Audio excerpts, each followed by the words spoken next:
وہ کہتے ہیں کہ چہرے کا پردہ نہیں ہے، ہاتھوں کا پردہ نہیں ہے، پاؤں کا پردہ نہیں ہے۔ شاید وہ اس بات کو جو ہے وہ سمجھنے سے قاصر ہیں کہ یہ محارم کے لیے ہے۔ عورت کا مخصوص اعضاء کا پردہ تو اس کے باپ سے بھی ہے، اس کے بھائی سے بھی ہے، اس کے محارم سے بھی ہے، حتیٰ کہ بیٹے سے بھی ہے۔ لیکن یہ جو اعضاء ہیں ان کا پردہ بھی عورت کے اوپر لازم ہے، چونکہ جو شر پیدا ہوتی ہے وہ چہرے سے اس کا آغاز ہوتا ہے۔ تو میں ایک بات کہا کرتا ہوں کہ یہ جتنے دلائل ہیں ان دلائل کے جواب بھی علماء نے دیے ہیں، یہ ساری بحث کی جا سکتی ہے۔ میری مائیں بہنیں تصور کر لیں کہ سیدہ فاطمہ تو زہرا کا پردہ کیسا ہوگا، تو ان کے تصور میں حیا میں لپٹی ہوئی فاطمہ دکھائی دے گی۔ بلکہ سیدہ فاطمہ تو زہرا سے جب پوچھا گیا کہ عورت کا صحیح پردہ کیا ہے تو انہوں نے کہا کہ عورت کا صحیح پردہ یہ ہے کہ وہ کسی مرد کو نہ دیکھے اور کوئی مرد اس کو نہ دیکھے۔ حضرت عبداللہ ابن مکتوم رضی اللہ تعالی عنہ کے سامنے ازواج مطہرات نے پردہ نہیں کیا تو وہ آنکھوں سے نابینے تھے، تو حضور نے اس پر انہیں تنبیہ کی کہ تم نے پردہ کیوں نہیں کیا؟ تو انہوں نے کہا حضور وہ تو نابینا ہے۔ تو فرمایا کہ تم نابینا تو نہیں ہو۔ تو پردہ مرد سے بھی ہے، جہاں فتنے کا امکان بھی ہو، شریعت نے وہ راستہ ہی مسدود کر دیا ہے تاکہ کل کوئی فتنہ کھڑا نہ ہو جائے۔ تو میں سادی سی بات یہ کرتا ہوں کہ پردے کے حوالے سے دلائل کی دنیا بھی ایک بہت بڑی دنیا ہے، لیکن میری مائیں اور بہنیں یہ تصور کریں کہ سیدہ فاطمہ تو زہرا کا پردہ کیا ہوگا، تو یہ تصور کرنے سے ہی طبیعت میں حیا پیدا ہونا شروع ہو جائے گا، اور سیدہ کا پردہ اور ان کی عصمت اور ان کی آبرو کا انداز سمجھ میں آ جائے گا۔ حضرت اسماء بنت امیس رضی اللہ تعالیٰ عنہ فرماتی ہیں کہ میں سیدہ فاطمہ تو زہرا کے پاس بیٹھا کرتی تھی اور انہیں سب سے زیادہ فکر اس بات کی تھی کہ زندگی میں تو عورت اپنے پردے کی حفاظت کر لیتی ہے، لیکن مرنے کے بعد جب پٹڑے پہ چارپائی پہ اسے ڈالا جاتا ہے تو اس کا جسم جو ہے وہ جنبش کرتا ہے اور وہ مختار نہیں ہوتی ہے، تو اعضاء دکھائی بھی دیتے ہیں، اعضاء کی حیت بھی سمجھ میں آتی ہے، تو یہ بڑا مشکل لمحہ ہوگا جو مرنے کے بعد درپیش ہوتا ہے۔ تو فرماتی ہیں کہ میں نے انہیں کہا کہ جب حبشہ کی جانب ہجرت کی تھی تو میں بھی ان لوگوں میں شامل تھی، تو میں نے وہاں حبشہ میں دیکھا ہے کہ چارپائی کے چاروں پایوں کے ساتھ شاخ باندھ دیتے ہیں اور پھر ان کو درمیان میں جوڑ دیتے ہیں اور اس کے اوپر کپڑا ڈال دیتے ہیں اور یہ ایک ڈولی بن جاتی ہے۔ تو کہتی ہیں جب میں یہ بات بتائی تو سیدہ بہت زیادہ خوش ہوئی، کہا یہ تو ایک بہت اچھا طریقہ سمجھ میں آ گیا جس سے مرنے کے بعد بھی عورت کے پردے کی اور اس کے جسم کی حفاظت ہو سکے گی، کسی کی نظر نہیں پڑے گی۔ تو یہ وہ سیدہ ہیں کہ جنہوں نے اپنے پردے کی حفاظت یوں کی کہ غیر مرد نے انہیں نہیں دیکھا، اور پھر مرنے کے بعد بھی ان کے لیے وہ ڈولی تیار کر لی گئی، رات کی تنہائیوں میں ان کا جنازہ پڑا گیا، اور یہ وہ پاک دامن خاتون ہے جن کا آنچل مہر و ماں نے بھی نہیں دیکھا ہے۔ اور جب قیامت کا دن ہوگا تو حضرت سیدہ فاطمہ تو زہرا 70,000 خواتین کے جلو میں نکلیں گی، تو آواز آئے گی یا اہل الجمع غدوا ابصارکم لأن فاطمہ بنت محمد حتی تمر، اے لوگوں نگاہیں نیچی کر لو، محمد عربی کی بیٹی کی سواری گزر رہی۔ تو دنیا پر بھی ان کے پردے کی حفاظت، بعد از وصال بھی، اور پھر قیامت کے دن بھی۔ مجھے بتائے عورت کیا وہ مغرب کی آوارہ لڑکی کے روپ میں زندگی گزارنا چاہتی ہے یا سیدہ فاطمہ تو زہرا کے پردے کی وارث بننا چاہتی ہے؟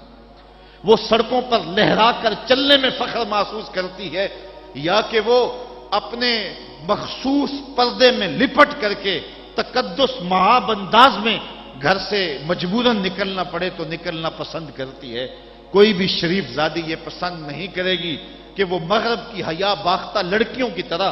آوارہ مزاج ہو اور اس کی طرف شہوانی اور بھوکی اور غلیظ اور گندی نظریں اٹھے۔ وہ چاہے گی کہ میں تقدس معاب زندگی گزاروں۔ میری بہن، تیرا برقع تیرے لیے قید خانہ نہیں، تیرے برقعے کی ایک ایک سلوٹ تیرے حیا کا پہرا ہے۔ تو مغرب کی ٹینوں نہیں ہے، تو مشرق کی بیٹی ہے، تو فاطمہ ہے، تو عائشہ ہے، تو حفصہ ہے۔ تیرا پردہ اس کائنات کے حسن کی علامت ہے، تو سمٹ جائے گی تو امت پھیل جائے گی، تو گھر کو سنبھال لے گی تو امت بحر و بر پہ جاری ہو جائے گی۔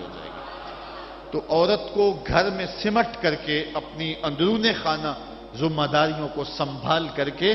اپنی عصمت اور اپنی آبرو کی حفاظت کرنی چاہیے تھی۔ اقبال نے بڑی خوبصورتی سے اس پر بحث کی ہے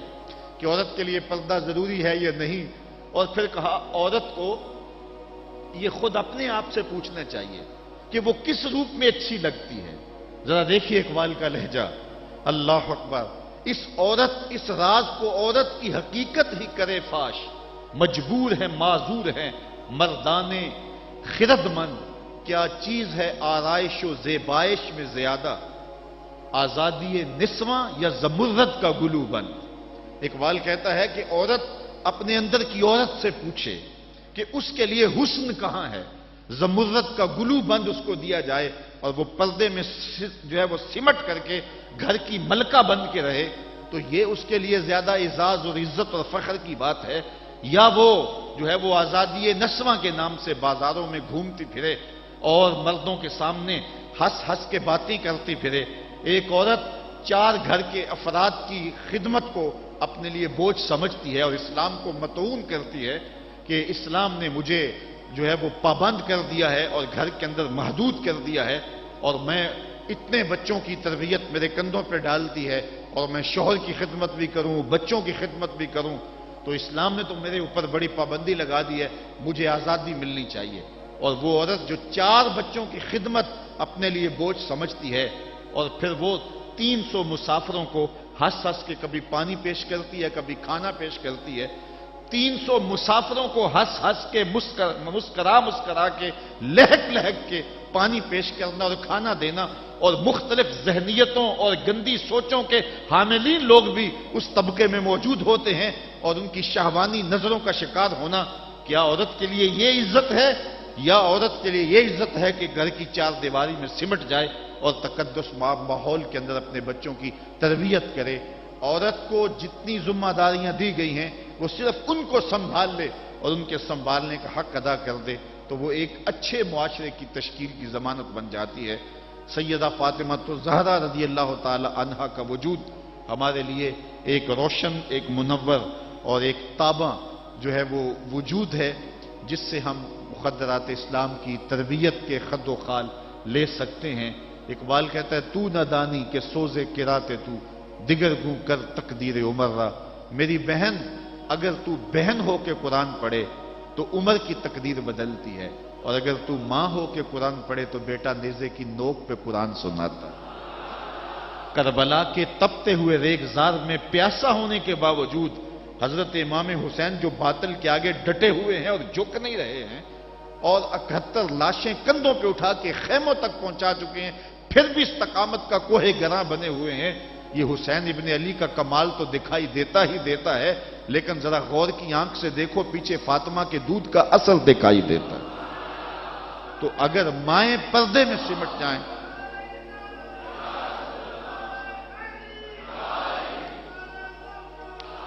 تو یہ حضرت امام حسین کی صورت کے اندر امت کو جو خوبصورت تحفہ دیا،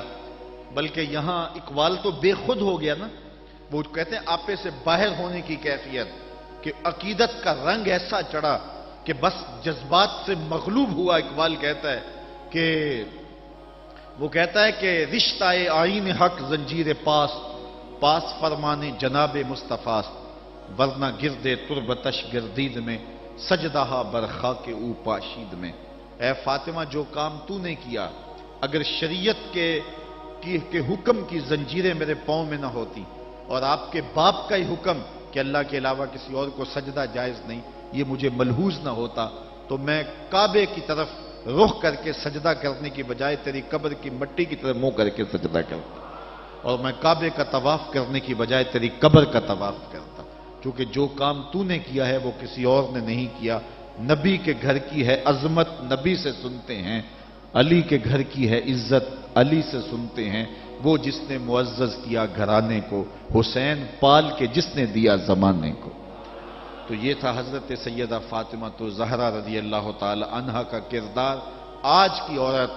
سیدہ کے کردار کو اپنے لیے نمونہ حیات بنا کے اپنی زندگی کی راہیں متعین کر دے۔ اگر پندے سے درویش پذیری،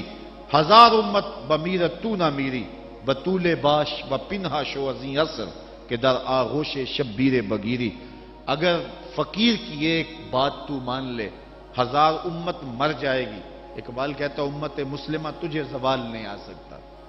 اور وہ کیا ہے؟ بطول بن جا اور زمانے کی نگاہوں سے پوشیدہ ہو جا، پھر تیری گود میں بھی حسین کے جانشین جنم لیا کریں گے۔ تو جب عورتوں کا کردار بچوں کی تربیت تک محدود ہوتا ہے اور وہ اس کردار کو بحسن و خوبی نبھاتی ہیں،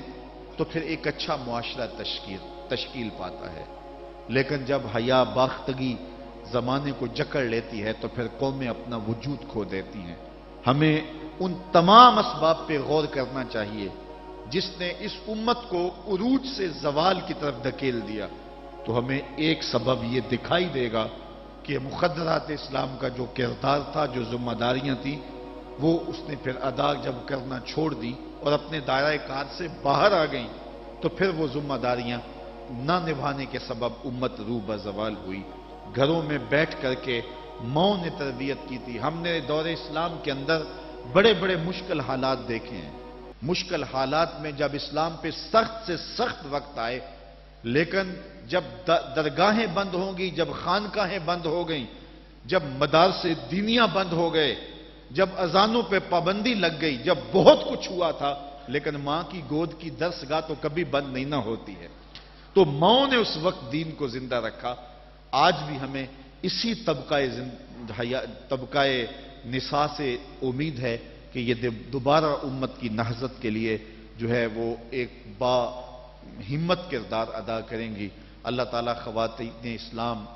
کو حضرت سیدہ پاک کے اسوہ نور کی روشنی میں اپنی زندگی گزارنے کی توفیق عطا فرمائے۔ یہ جو سال ہا سال کے بعد اور سال کے دوران بھی ان کا تذکرہ کیا جاتا ہے، تو فضائل کا باب بھی اپنی جگہ پہ، لیکن ہمیں ان کی زندگی بطور نمونہ اختیار کر کے ماؤں بہن اور بیٹیوں کو اپنی زندگیوں میں شامل کر لینی چاہیے،